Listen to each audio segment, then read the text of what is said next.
Look, I also want to share some important information about Lohan and Ryan Lucas, right? According to Guilherme Flazuero, who has some good information from the Fla-Fla-based staff as well, the duo will be evaluated by coach Leonardo Jardim, but they should be leaving Flamengo soon. So Flamengo probably won't be using the duo Lohan and Ryan Lucas, okay? Attacking midfielder, defensive midfielder. Yeah, both of them were on loan. They've already returned.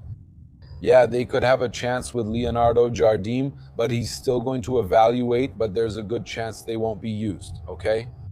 They would be competing for positions with Arrascaeta, Bela Cruz, and several other names. Like I told you, Flamengo is very well served in the midfield, right? So the tendency is for Flamengo to look for this new attacking midfielder.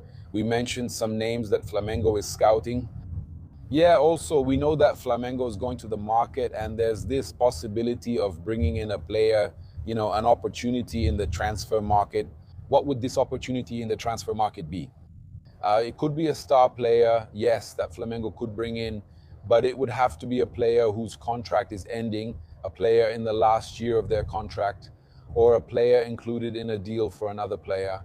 For example, let's say they want a Flamengo player. Flamengo wants Carrascal. Flamengo wants this player. Flamengo makes a deal, maybe with a player whose contract is about to end. So there are many options that should come up, but Flamengo, it's worth saying again, Flamengo is going to try to lower the average age of the squad. Flamengo will do everything possible to reduce the age of the squad. So they're going to scout and try to spend as little as possible on signings in the middle of the year. Maybe at the end of the year, Flamengo will be able to make new signings. That's it. I invite you to follow, like, and share. Oi. So he can also be evaluated by Marcelo Salazar, the new coach. I think it's unlikely that Lohan will keep going back to the under-20s. It's easier for Flamengo to negotiate, right? It's easier for Flamengo. He's reminding us that Lohan is under 20. He can also be evaluated by Marcelo Salazar, who is the new coach of Flamengo's under-20 football team. But honestly, I think Flamengo should negotiate Lohan and Ryan Lucas, and I think they should take advantage of it, okay? But that's fine. But the feeling I have is that Flamengo is going to negotiate, and